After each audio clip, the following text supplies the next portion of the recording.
What's up? So I finally found the tripod I was looking for when I got back from Syria. It was funny, I remember getting back and I was running around the house like, where is it?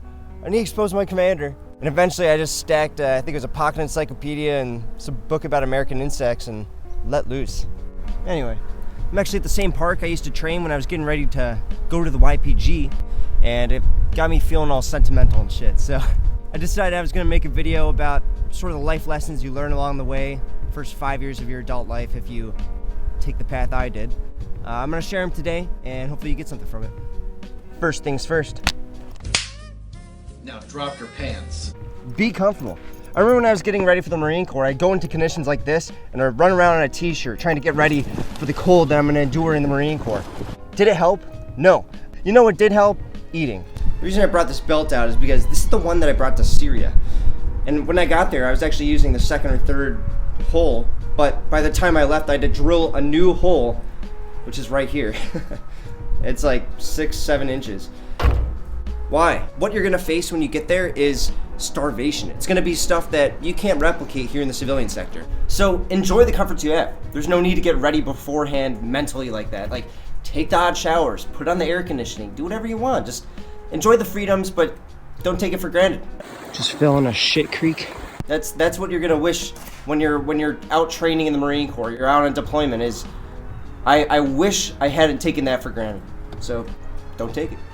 Everyone in the world is just trying to do what they think is best, and that includes ISIS. And this was a revelation I had when I was in Syria. I get there and I join this organization that's on the terror list for like basically every European country ever. It's called the YPG. And I find out these people aren't terrorists. and I start having this revelation like, you know what? We are ISIS's ISIS. America is ISIS's ISIS. You know, it's weird to think of it like that, but really, one person's terrorist is another person's freedom fighter. And you just have to fight for what you believe in. That's the end goal. That's the end thing. And it's dumb, and it means that war is going to happen, but that's the best we can do. ISIS believes in what they're doing. They have an ideology and they will die for it. And I think it's very obvious. So I guess like the only thing I can say about that is don't be quick to judge. All right? Everybody's just trying to do what they think is best. Some ideas are worse than others, and some of them have to be dealt accordingly, but it doesn't change the fact. Next thing is, people will do anything to boost their own ego. I know for a fact, almost every one of you that are trying to join the military is saying, oh, I'm doing it for patriotism. I'm doing it because I want to defend the world and my family and stuff. Bullshit. You're doing it because you want to be that cool soldier who's out there fighting ISIS. That's why you're doing it. Don't lie.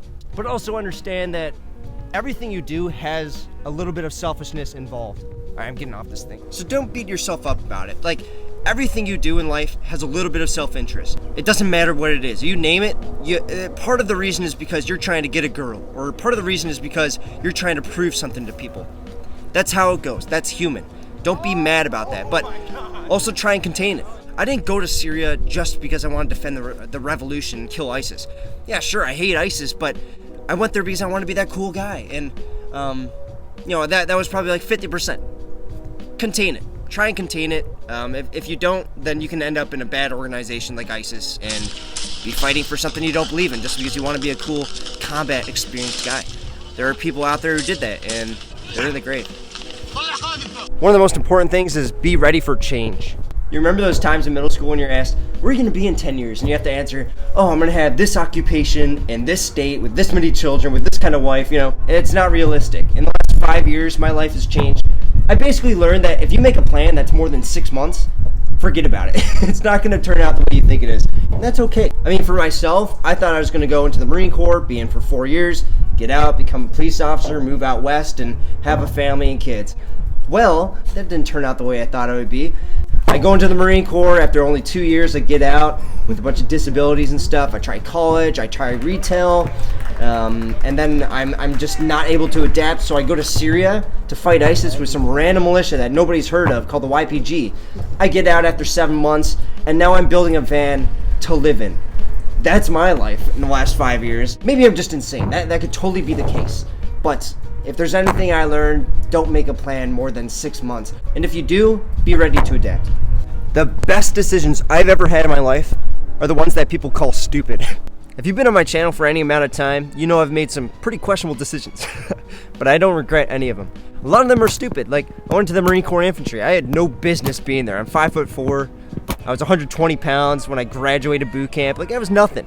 I had no business hiking miles and miles with 100 pounds on my back, and I got out because of it. But the reason I did it was because there were so many people in high school saying, oh, you shouldn't do that, that's stupid, that's stupid. I wanted to prove them wrong. I wanted to be like, no, this is my life, I'm gonna do what I want. The same thing happened with the YPG.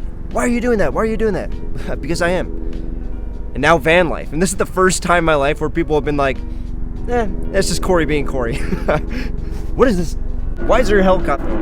They're probably coming after me. I'm at a playground right now. The weird dude with a cell phone in a park at a playground.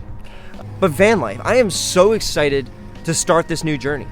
And in like 2 weeks, I'm gonna be doing that. I'm gonna be going down south. I'm gonna be going out west and stuff. I am not okay with living my life not knowing what that would have been like. If you wanna do van life, do it. If you wanna go to the YPG, do it. Unless it's illegal in your country, don't do it. But Marine Corps, Army, college, just do it. The last thing I got for you today is everybody is the hero to their own story of life. And I know that's cheesy, I know, but it's true. It really is. It's up to all of us to take life into our own hands and make a change for the better. I know for myself, I'll be binge watching Jordan Peterson and he's talking about, oh, you gotta get up and clean your room. I'll listen to that stuff and be like, yeah, you're right. And I won't do anything about it. And I probably still won't, but it's on me. Nobody's gonna make the decision for me. Nobody's gonna change. It's up to me. I mean, think of this. There are so many quotes of wisdom out there. You can look up quotes of wisdom on Google Images and come up with 1 billion of them. You can either listen to them or you cannot. If everybody listened to those and took them to heart, they would be the most wise, cool person ever. It's up to you. Nobody's gonna make the decision. Nobody's gonna make you change.